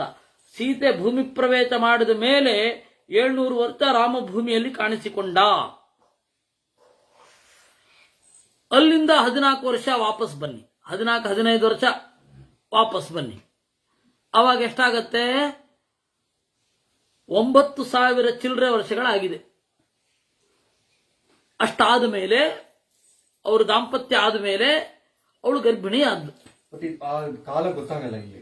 ಕಾಲ ಅಲ್ಲ, ನೀವು ನೋಡ್ಬೇಕದು. ಇಲ್ಲಿ ಸುಮ್ಮನೆ ಒಂದು ಶ್ಲೋಕಕ್ಕೆ ಇದಾಗುತ್ತೆ ಇಲ್ಲಿ ವಾಲ್ಮೀಕಿ ರಾಮಾಯಣದಲ್ಲ. ಹೌದು, ಅಲ್ಲಲ್ಲ, ಅದು ಯಾವತ್ತು ವಾಲ್ಮೀಕಿಗಳು, ನಾನದೇ ನನ್ನ ಮುನ್ನುಡಿಯಲ್ಲಿ ಹೇಳದೇ ಉಳಿದದ್ದು. ವಾಲ್ಮೀಕಿ ರಾಮಾಯಣ ಏನನ್ನ ಹೇಳಲಿಲ್ಲ, ಏನನ್ನ ಮುಚ್ಚಿಟ್ಟಿದೆ ಅಂತ ಇಷ್ಟುದ್ದ ಲಿಸ್ಟ್ ಮಾಡಿಟ್ಟಿದ್ದೀನಿ. ವಾಲ್ಮೀಕಿ ರಾಮಾಯಣದಲ್ಲಿ ಆಗಲಿ ನಮಗೆ ಗೊತ್ತಾಗದ ಸಂಗತಿಗಳು ಯಾವುದು, ಇದ್ರ ಬಗ್ಗೆ ಡೌಟ್ ಇರುತ್ತೆ, ಗೊತ್ತಾಗಲ್ಲ, ಅದನ್ನ ಎಲ್ಲ ಲಿಸ್ಟ್ ಮಾಡಿ ಇಟ್ಟಿದ್ದೇನೆ. ಯಾಕೆ ಅವರು ಆ ರೀತಿ ಮಾಡಿದ್ರು, ಏನು, ಅದು ಮುನ್ನುಡಿ ಅಂತ ಹೇಳ್ತಾ ಇದ್ದೀನಲ್ಲ, ಮುನ್ನುಡಿಯಲ್ಲಿ ವಿಸ್ತಾರವಾಗಿ ನಾನು ಬರೆದಿಟ್ಟಿದ್ದೇನೆ. ಅಂದ್ರೆ ಅದು ಎಲ್ಲೂ ಕಾಣದೇ ಇರೋದೆ, ಮತ್ತೆ ನೀವು ಯಾವ ರಾಮಾಯಣಕ್ಕೆ ಹೋದ್ರೂ ಅದು ಸಿಗೋದೇ ಇಲ್ಲ. ಅದು ಅವಳು ಗರ್ಭಿಣಿ ಆದ್ಲು. ಏನು ನಿನಗೆ ಗರ್ಭಿಣಿ ಆದ್ಮೇಲೆ ದೋಹದ ಅಂತ ಹೇಳ್ತಾರಲ್ಲ, ದೌಹೃದ, 2 ಹೃದಯಗಳು ಒಂದೇ ಅಧಿಷ್ಠಾನದಲ್ಲಿ ಇರ್ತವೆ, ಒಂದೇ ಶರೀರದಲ್ಲಿ 2 ಹೃದಯ, ಒಂದು ತಾಯಿ, ಇನ್ನೊಂದು ಮಗು. 2 ಹೃದಯಗಳುಂಟು, ಇಲ್ಲಂತೂ 3, ಆಮೇಲೆ ಗೊತ್ತಾಗತ್ತೆ. ತ್ರೈಹೃದ.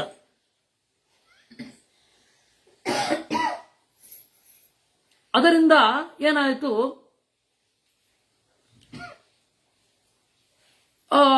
ಅಲ್ಲಿ ಏನಾಯಿತು, ಇದ್ರು. ರಾಮ ಏನು ಮಾಡಿದ, ಬಸುರಿ ಬಯಕೆಯನ್ನು ತೀರಿಸ್ಬೇಕಲ್ವಾ, ಅದು ಅತ್ಯಂತ ಪುಣ್ಯದ ಕೆಲಸ. ಕಿಮಿಚ್ಛಸಿ ವರಾರೋಹೇ ಕಾಮ ಕಿಂ ಕ್ರಿಯತಾಂ ತವಾ. ಏನನ್ನ ಬಯಸ್ತಾ ಇದ್ದಿ ನೀನು? ಸ್ಮಿತಂ ಕೃತ್ವಾ ತು ವೈದೇಹಿ ರಾಮಂ ವಾಕ್ಯಮಥಾಬ್ರವೀತ್. ಆಗ ಸೀತೆ ನಕ್ಕು ಹೇಳಿದಳಂತೆ, ತಪೋವನಾನಿ ಪುಣ್ಯಾನಿ ದ್ರಷ್ಟುಮಿಚ್ಛಾಮಿ ರಾಘವಾ. ರಾಘವಾ ಅಂದು. ಗಂಡನ ಹೆಸರು ಹೇಳ್ಬೇಡ ಅಂತ ಈಗ ಬಾಯಿ ಬಿಡಿತಾ ಇದ್ರು ಏನೋ. ತಪೋವನಾನಿ ಪುಣ್ಯಾನಿ ರಾಘವ, ತಪೋವನಾನಿ ಪುಣ್ಯಾನಿ, ಪವಿತ್ರವಾದ ತಪೋವನಗಳನ್ನು ನೋಡಬೇಕು ಅಂತ ಬಯಸಿದ್ದೇನೆ. ಗಂಗಾ ತೀರೋಪವಿಷ್ಟಾನಾಂ ಋಷೀಣಾಂ ಉಗ್ರತೇಜತಾಂ ಫಲಮೂಲಾಚಿನಾಂ ದೇವ ಪಾದಮೂಲೇಚು ವರ್ತಿತುಂ. ಗಂಗಾ ತೀರದಲ್ಲಿ ಕುಳಿತುಕೊಂಡು ತಪಸ್ಸು ಮಾಡ್ತಾ ಇರುವ ಉಗ್ರವಾದ ತೇಜಸ್ಸಿರುವ ಮುನಿಗಳ ಪಾದಮೂಲದಲ್ಲಿ ಇರಬೇಕು ಅಂತ ಬಯಸ್ತಾ ಇದ್ದೇನೆ. ಏಷಮೇ ಪರಮಕ್ಕಾಮೋ ಯನ್ಮೂಲ ಫಲಭೋಜಿನಾಂ ಅಪ್ಯೇಕರಾತ್ರಿಂ ಕಾಕುತ್ಸ್ಥ ನಿವಸೇಯಂ ತಪೋವನೇ. ಒಂದು ರಾತ್ರಿ ಆದರೂ ಅವರ ಆಶ್ರಮದಲ್ಲಿ ಕಳೆಯಬೇಕು ಅಂತ ಬಯಸ್ತಾ ಇದ್ದೇನೆ. ತಥೇತಿ ಚ ಪ್ರತಿಜ್ಞಾತಂ ರಾಮೇಣ ಕೃಷ್ಣಕರ್ಮಣ. ಆಯ್ತು, ಹಾಗೆ ಮಾಡೋಣ ಅಂದ. ವಿಶ್ರಬ್ಧಾ ಭವ ವೈದೇಹಿ ಶೋಗಮಿಷ್ಯಾಮ್ಯ ಸಂಶಯಂ. ಸೀತೆಯೇ, ನಾಳೆ ಹೋಗೋಣ, ನಾಳೆ ಕಳಿಸೋದೋ ಹೋಗೋದೋ ಏನೋ ಮಾಡೋಣ.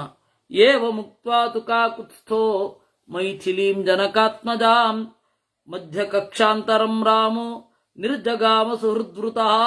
ಈ ರೀತಿಯಾಗಿ ನುಡಿದು ಅಪರಾತ್ರಿಯಲ್ಲಿ ಎದ್ದು ಬಂದ.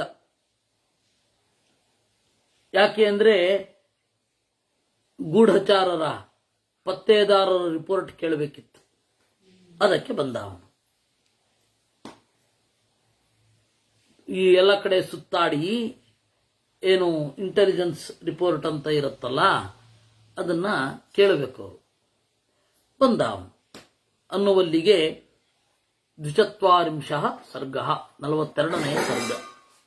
ತತ್ರೋಪವಿಷ್ಟಂ ರಾಜಾನಂ ಉಪಾತಂತೆ ವಿಚಕ್ಷಣಾಃ ಕಥಾನಾಂ ಬಹುರೂಪಾಣಾಂ ಹಾಸ್ಯಕಾರಾಸ್ತಮಂತತಃ.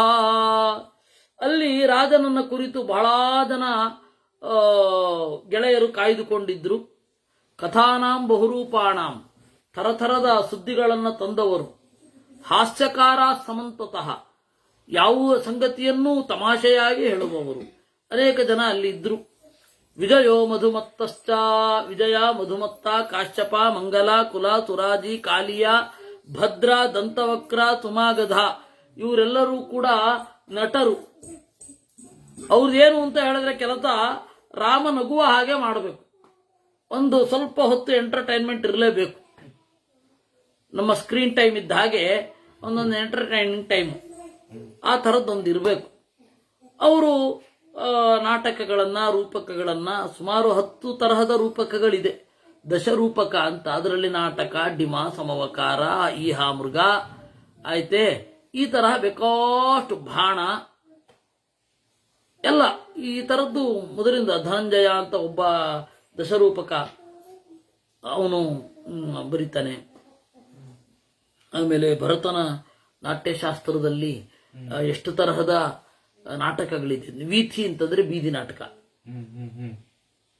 ಡಿಮ, ಸಮವಕಾರ, ಬಾಣ, ಏಕಪಾತ್ರಾಭಿನಯದ್ದು, ಈ ತರದ್ದು ಎಲ್ಲ ತರನೂ ಇದೆ.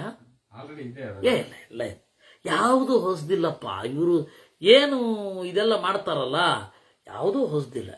ಮಂಟಪ ಪ್ರಭಾಕರ ನಾನೇ ಅದು ಫಸ್ಟ್ ಶುರು ಮಾಡಿದ್ದು. ಅಲ್ಲಲ್ಲ, ಯಕ್ಷಗಾನದಲ್ಲಿ ಮೊದಲು ಶುರು ಮಾಡಿರ್ಬೋದು. ಮಂಟಪ ಪ್ರಭಾಕರ್ ಅವರು ಯಕ್ಷರೂಪಕ ಮೊದಲು ಶುರು ಮಾಡಿರ್ಬೋದು, ಏಕಪಾತ್ರಾಭಿನಯ. ಆದ್ರೆ ಭರತನ ನಾಟ್ಯಶಾಸ್ತ್ರದ ಮುಂದೆ ಎಲ್ಲರೂ ಬಚ್ಚಾಗಳೆ. ಅವ್ರು ಎಲ್ಲಾ ತರನೂ ಪ್ರಯೋಗ ಮಾಡಿಬಿಟ್ಟಿದ್ದಾರೆ. ಭರತನ ನಾಟ್ಯಶಾಸ್ತ್ರದಲ್ಲಿ ಇಲ್ಲದೆ ಇರೋದೇ ಇಲ್ಲ. ಅದನ್ನ ಕಮ್ಯುನಿಸ್ಟರು ಬರ್ಟೋಲ್ಟ್ ಬ್ರೆಕ್ಟನ್ ಅನ್ನ ದೊಡ್ಡ, ಭರತನಿಗಿಂತ ದೊಡ್ಡವನು ಅಂತ ಬಿಂಬಿಸ್ತಾ ಇದ್ರು. ನಾನು ಅನೇಕ ಕಮ್ಯುನಿಸ್ಟರ ಒಂದು ಶಾಲೆಗಳಲ್ಲಿ ನಾಟಕ ಪಾಠ ಮಾಡಿದ್ದೇನೆ. ಭರತನ ನಾಟ್ಯಶಾಸ್ತ್ರವನ್ನ ನಿರೂಪಣೆ ಮಾಡಿ, ಓ ಹೌದಾ ಇದಕ್ಕೂ ಒಂದು ಬೆಲೆ ಅಂತ ಹೇಳಿ ಅವಾಗ ಕೆಲವ್ರಿಗಾದ್ರೂ ಅನ್ಸಿದೆ ಅಂತನ್ನೋದು ಒಂದು ಸಾರ್ಥಕ. ಕಾರಣ ಏನಂದ್ರೆ ಎಲ್ಲ ಅವ್ರದೇ ಅಂತ ಎಲ್ಲರಿಗೂ ಭಾವನೆ ಇಲ್ಲಿ. ಒಬ್ಬ ಮನುಷ್ಯ ಸಹಜವಾಗಿ ತನಗೆ ಬೇಕಾದ ಮೆಷಿನರಿಗಳನ್ನ ನಿರ್ಮಾಣ ಮಾಡ್ಕೊತಾನೆ. ಅದು ತೀರಾ ಸಹಜ. ಅವನೊಂದನ್ನು ಮಾಡ್ಕೊಳ್ತಾನೆ. ಅವ್ನ ಸುಖಕ್ಕೆ ಏನ್ ಬೇಕೋ ಅದನ್ನ ಮಾಡ್ಕೊಂಡೇ ಮಾಡ್ಕೋತಾನೆ. ಬೇರೆಯವ್ರು ಮಾಡಿದಾಗ ಚೆನ್ನಾಗಿದ್ರೆ ಅದನ್ನ ತಗೊಂಡ್ಬಿಡ್ತಾನೆ, ಇಲ್ಲ ಅಂದ್ರೆ ಅವನೇ ಮಾಡ್ಕೋತಾನೆ. ಈಗ ಇದ್ಯಾವುದು ಇಲ್ಲದೆ ಇರಲಿ, ನಾವೇ ಮಾಡ್ಕೊಳ್ತಾ ಇದ್ವಿ ಏನೋ ವ್ಯವಸ್ಥೆ. ಅವ್ರವ್ರ ಮನೇಲಿ ಅವ್ರವ್ರದ್ದೇನೋ ಒಂದು ವ್ಯವಸ್ಥೆ ಇರುತ್ತೆ. ಅದೆಂಗಾಯ್ತಿದು? ಅದರಿಂದ ಎಲ್ಲರದ್ದು ಭರತನ ನಾಟ್ಯಶಾಸ್ತ್ರದ ಮುಂದೆ ಯಾರು ಏನೂ ಅಲ್ಲ. ಇರ್ಲಿ, ಯಾಕೆ ಹೇಳಿದೆ ಅಂತಂದ್ರೆ, ಏತೆ ಕಥಾ ಬಹುವಿಧಾ ಪರಿಹಾಸ ಸಮನ್ವಿತಾ ಕಥಯಂತಿ ಸ್ಮ ಸಂಹೃಷ್ಟಾ ರಾಘವಸ್ಯ ಮಹಾತ್ಮನಃ. ಇವರೆಲ್ಲರೂ ಕೂಡ ತಮಾಷೆಯ ಕಥೆಗಳನ್ನ, ತಮಾಷೆಯ ಪ್ರಸಂಗಗಳನ್ನ ಹೇಳಲಿಕ್ಕೆ ಇವ್ರಿಗೆ ಸಂಬಳ ಇರೋದೇ ಅದಕ್ಕಾಗಿ. ರಾಜನ ಅಧಿಕೃತ ವಿದೂಷಕರು, ರಾಜನ ಅಧಿಕೃತ ರೂಪಕಕಾರರು, ನಟರು. ಯಾಕೆಂದ್ರೆ ನೀವು ಗಮನಿಸಿರ್ಬೇಕು, ಹಿಂದೆ ರಾಮ ಕಾಡಿಗೆ ಹೋಗ್ಬೇಕಾದ್ರೆ ಇವರೆಲ್ಲರೂ ಕೂಡ ನನ್ನನ್ನ ನಂಬಿ ಮಾಡ್ತಾ ಇದ್ದವ್ರು ಯಾರು ಕೂಡ ಉಪವಾಸ ಇರಬಾರದು ಅಂತ ಎಲ್ಲರಿಗೂ 2,000 ಬೆಲೆಯ ಬಂಗಾರದ ನಿಷ್ಕಗಳನ್ನು ಕೊಟ್ಟು ಹೋಗ್ತಾನೆ. ನನ್ನ ಹೇರ್ ಡ್ರೆಸ್ಸಿಂಗ್ ಮಾಡ್ತಾ ಇದ್ದವರು, ಆಮೇಲೆ ಮಾಲೀಸ್ ಮಾಡ್ತಾ ಇದ್ದವರು, ಪಾದ ಒತ್ತುತ್ತಾ ಇದ್ದವರು, ವೈದ್ಯರು, ನಾಟಕಕಾರರು, ಎಲ್ಲರಿಗೂ ಅವರೇ ಇಲ್ಲಿ ರಾಮ ಬಂದ್ಮೇಲೆ ಮತ್ತೆ ಕಂಟಿನ್ಯೂ ಆದ್ರು. ಅಲ್ಲ, ಭರತನ ಪಾಪ ಇಟ್ಕೊಳ್ತಾ ಇದ್ದ, ಅವನು ರಾಮನ್ ತರನೇ ಬಾಳದ್ನಲ್ಲ. 14 ವರ್ಷ ಭರಪೂರ ಕೆಲಸವೇ ಇಲ್ಲ. ಒಬ್ಬ ಕಲಾವಿದನಿಗೆ ಅದಕ್ಕಿಂತ ದೊಡ್ಡ ಹಿಂಸೆ ಬೇಕೇ? ಆಕ್ಟಿಂಗಿಗೆ ಅಂತ ಇಳಿದುಬಿಟ್ಟು 14 ವರ್ಷ ಏನ್ ರೋಲೆ ಕೊಡ್ಲಿಲ್ಲ ಅಂದ್ರೆ, ಪ್ರಾಯಶ್ಚಿತ್ತಾನೆ ತತಃ ಕಥಾಯಾಂ ಕಸ್ಯಾಂಚಿತ್ ರಾಘವಸ್ತಮಭಾಚತ ಕಾ ಕಥಾ ನಗರೇ ಭದ್ರ ವರ್ತಂತೆ ವಿಷಯೇಶು ಚ. ಆಮೇಲೆ ಸ್ವಲ್ಪ ಹೊತ್ತಾದ್ಮೇಲೆ ಭದ್ರ ಅಂತ ಒಬ್ಬ ಎಂಟ್ರಿ ಆದ. ಭದ್ರ ಅಂತ ಹೇಳಿ ಅವನು ಗೂಢಚಾರ. ಅವನು ಬಂದ ಮೇಲೆ ಅವನು ಹೇಳಿದನಂತೆ, ಮಾಮಾಶ್ರಿತಾ ನಿಕಾನ್ಯಾಹು ಪೌರಜಾನಪದಾ ಜನಾ ಕಿಂಚ ಸೀತಾಂ ತಮಾಶ್ರಿತ್ಯ ಭರತಂ ಕಿಂಚ ಲಕ್ಷ್ಮಣಂ ಕಿನ್ನು ಶತ್ರುಘ್ನಮುದ್ದಿಶ್ಯ ಕೈಕೇಯೀಂ ಕಿನ್ನು ಮಾತರಂ ವಕ್ತವ್ಯತಾಂಚ ರಾಜಾನೋ ರವನೇ ರಾಜ್ಯೇ ವ್ರಜಂತಿ ಚ. ಹಳ್ಳಿಗರು, ಪಟ್ಟಣದವರು ಎಲ್ಲರೂ ಕೂಡ ನನ್ನ ಬಗ್ಗೆ ಏನ್ ಮಾತಾಡ್ಕೊತಾ ಇದ್ದಾರೆ, ಸೀತೆಯನ್ನ ಕುರಿತು ಏನ್ ಮಾತಾಡ್ಕೊಳ್ತಾ ಇದ್ದಾರೆ. ಕಿಂಚ ಸೀತಾಂ ತಮಾಶ್ರಿತ್ಯ ಭರತಂ ಕಿಂಚ ಲಕ್ಷ್ಮಣಂ, ಭರತನನ್ನ ಕುರಿತು ಏನ್ ಮಾತಾಡ್ಕೊತಾ ಇದ್ದಾರೆ, ಲಕ್ಷ್ಮಣನನ್ನ ಕುರಿತು ಏನ್ ಮಾತಾಡ್ಕೊಳ್ತಾ ಇದ್ದಾರೆ. ಕಿನ್ನು ಶತ್ರುಘ್ನಮುದ್ದಿಶ್ಯ, ಶತ್ರುಘ್ನನನ್ನ ಕುರಿತು ಏನ್ ಮಾತಾಡ್ಕೊಳ್ತಾ ಇದ್ದಾರೆ, ಕೈಕೇಯಿಯನ್ನ. ವಕ್ತವ್ಯತಾಂಚ ರಾಜಾನಃ ವನೇ ರಾಜ್ಯೇ ವ್ರಜಂತಿ ಚ. ಯಾಕೆ ಅಂದ್ರೆ ರಾಜರ ಬಗೆಗೆ ನಿಜವಾದ ಅಭಿಪ್ರಾಯ ಗೊತ್ತಾಗಬೇಕು ಎಲ್ಲಿ ಅಂತಂದ್ರೆ ರಾಜಮಾರ್ಗದಲ್ಲಿ ಅಲ್ಲ, ಮೂಲೆಯ ಕಾಡಿನಲ್ಲಿ ರಾಜನ ಬಗ್ಗೆ ಏನಿದೆ, ಹಳ್ಳಿಯಲ್ಲಿ ಏನಿದೆ ರಾಜನ ಬಗೆಗೆ, ಅಲ್ಲಿಗೆ ಹೋಗಿ ರಾಜನ ಬಗೆಗಿನ ನಿಜವಾದ ವಿಚಾರಧಾರೆ ಏನು ಅಂತ. ಈ ಕೈಲಾಸಂ ಹೇಳ್ತಾ ಇದ್ರು, ಕರೆಕ್ಟ್ ವಿಮರ್ಶಕರು ಯಾರು ಅಂದ್ರೆ ನಾಕಾಣೆ ಪ್ರಭುಗಳು ಅಂತ ಇದ್ರು. ಈ ನಾಟಕಗಳಲ್ಲಿ ಐತೆ ಮುಂದ್ಗಡೆ ಕೂತವರು, ತಪ್ಪಿದ್ರೆ ಹಿಂದ್ಗಡೆ ಕೂತವರು ನಾಕಾಣೆ ಪ್ರಭುಗಳು ಅಂತ. ಅವರು ಕಥೆನ ಇದು ಸರಿ ಇಲ್ಲ ಅಂತ ಹೇಳ ತಿದ್ದುತ್ತಾ ಇದ್ರು. ಅದನ್ನೆಲ್ಲ ಮಾಡ್ಕೊಂಡ್ ಬಂದು ನೆಕ್ಸ್ಟ್ ತಿದ್ಕೊಂಡು ಹೋದ್ರೆ ಸೂಪರ್ ಹಿಟ್ ಅದು. ಯಾಕಂದ್ರೆ ಅವ್ರಿಗೆ ಗೊತ್ತಾಗ್ತಾ ಇತ್ತು ನೋಡ್ತಾ ಇದ್ದವರಿಗೆ ಏನು ಅಂತ. ಹಾಗೆ ನಿಜವಾಗಿಯೂ ಒಬ್ಬನಿಗೆ ಕಾಳಜಿ ಇದ್ರೆ ದೂರದ ಮೂಲೆಯಲ್ಲಿ ಅವನನ್ನು ಕೇಳಬೇಕು ಏನು ಅಂತ, ರಾಜನ ಬಗ್ಗೆ ಏನು, ಆಡಳಿತದ ಬಗ್ಗೆ ಏನು, ಅವ್ರನ್ನ ಕೇಳಿತು. ಅಲ್ಲಿ ಏನು ಹೇಳ್ತಾ ಇದ್ದಾರೆ ಅದನ್ನೇ ಹೇಳಿದ್ದು.